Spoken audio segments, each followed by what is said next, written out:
Hollywood की वजह से लॉस एंजलिस को पूरी दुनिया जानती है। ये वो शहर है जिसकी चमक पूरी दुनिया को अपनी ओर आकर्षित करती है। बड़े बड़े सितारों और अरबपतियों की आलीशान और महंगे घर इसी शहर में हैं। किसने सोचा था कि ग्लैमर और धन दौलत की वजह से चमकता हुआ ये शहर चंद दिनों में तबाही की तस्वीर बन जाएगा। हॉलीवुड में बनी सुपर हीरोज की फिल्में दुनिया भर में पसंद की जाती हैं, मगर इस बार संकट ऐसा आया कि हजारों लोग मिलकर भी उसे रोक नहीं पाए। जिन सितारों की दुनिया दीवानी है, उनमें से कई आग की वजह से बेघर हो गए हैं। अंदाजा लगाया जा रहा है कि करीब 21 लाख करोड़ रुपए की संपत्ति अभी तक स्वाहा हो चुकी है। देखिए रिपोर्ट।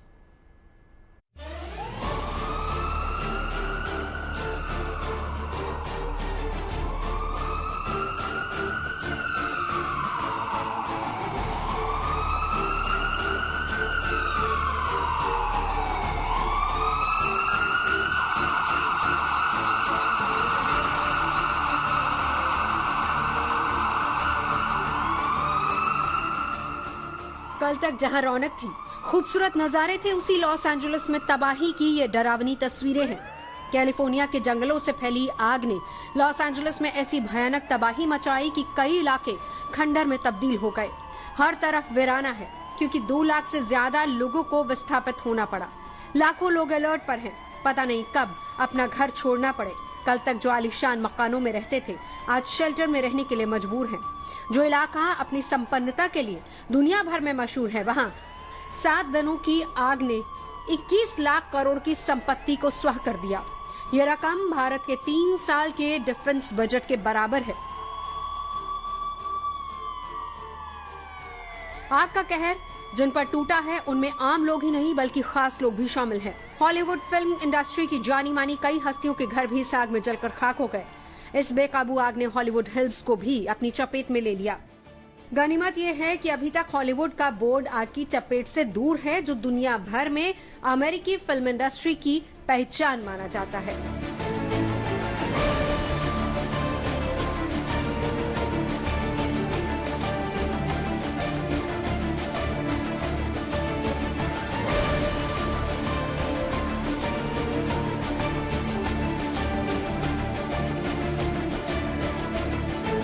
लॉस एंजलिस के करीब 7 इलाकों में ये आग सबसे बुरी तरीके से फैली है।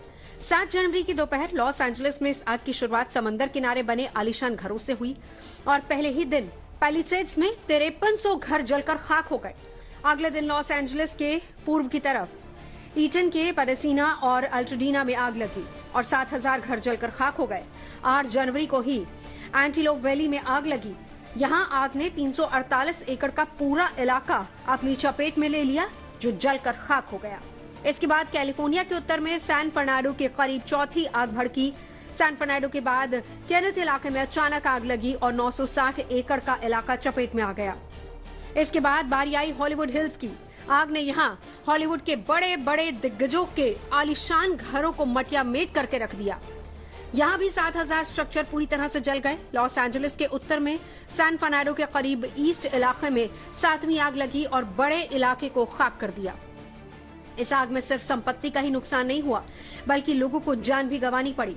8 मौतें पैलिसेड्स फायर की वजह से हुई हैं। 16 लोगों को इस फायर की वजह से जान गंवानी पड़ी। बताया जा रहा है कि ये लोग वो थे जो कि मजबूरी में घर नहीं छोड़ना चाहते थे और अपने घर को बचाते हुए उनकी मौत हो गई।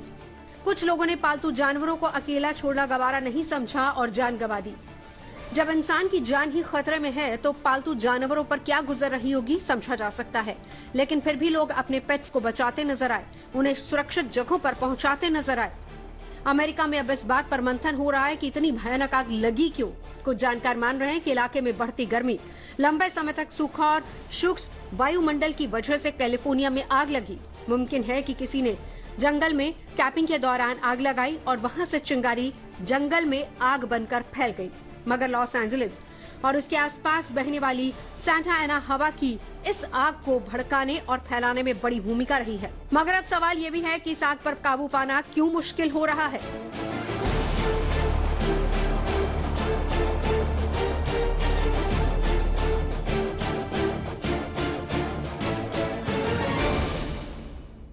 होती है बेसिकली वो बहुत एक हाई लेवल रिस्क होता है। रीजन क्या है, जो भी हमारी प्लेन्स की फायर होती है वहां पे इजिली हम अप्रोच कर सकते हैं, फायर टेंडर मूवमेंट कर सकता है, ये इजिली फायर को हम टारगेट कर सकते हैं।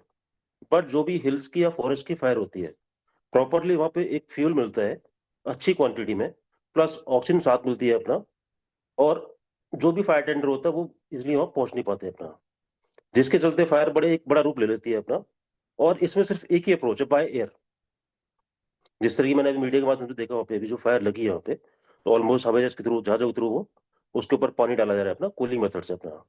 बट वो भी एक प्रॉपर सॉल्यूशन नहीं है, क्योंकि फायर बहुत बड़ी है और एक छोटी सी मात्रा है पानी की जिसको हम डाल रहे हैं यहाँ पे। बट इसके लिए क्या है, कट ऑफ फ्यूल। उसका एक बड़ा प्रोसेस है, क्या है कि जहां भी फायर बढ़ती जा रही है आगे, उसको हमको फ्यूल को कट करना पड़ेगा अपना। बट वो भी एक छोटा चैलेंज नहीं है, बहुत बड़ा चैलेंज है अपना, कि इतने बड़ी में जो फायर हुई है अपना, उतने बड़े ईंधन को हटाना, या उस इतनी बड़ी फायर के ऊपर पानी के अरेंज करना, वो बड़े। हाँ, इंडिया में देखा होगा पहाड़ों की जो फायर होती है, वहां पे बहुत बड़े चैलेंजेस आते हैं अपना, कि रीजन क्या, वहाँ कोई भी फायर टेंडर मूवमेंट हो नहीं पाता अपना, इसलिए जो फायर फाइटर वो पहुंच नहीं पाते उस फायर के ऊपर अपना। हाँ, और सही से क्या है कि वो फायर टारगेट हो भी नहीं पाती थी। अभी सपोज जहाँ फायर लगी है, अभी बाय एयर वहां उसको बुझाया जा रहा है, बट वो टारगेट सही नहीं बैठ रहा है, कहाँ जा रहा है, कितना पानी चाहिए, कहाँ चाहिए, वो प्रॉपर एक टारगेट नहीं हो पा रहा है। तो इसमें चैलेंजेस तो हैं अपना, बट फिर भी ये कि जो भी हो सकता है, कुछ टाइम लगेगा इसको अपना कंट्रोल करने में। लॉस एंजलिस में लगी आग को बुझाने की कोशिश दिन रात हो रही है। माना जा रहा है कि अगर हवा की रफ्तार कम होती है तो 2 से 3 दिनों में इस पर काबू पाया जा सकता है। पर इस आग ने जिस तरह से पूरे इलाके को तबाह कर दिया है, उससे उबरना आसान नहीं है। जो आग पल दो पल में लगी, उसके सही मायनों में बुझते बुझते जमाना लगेगा। Bureau report, good news today.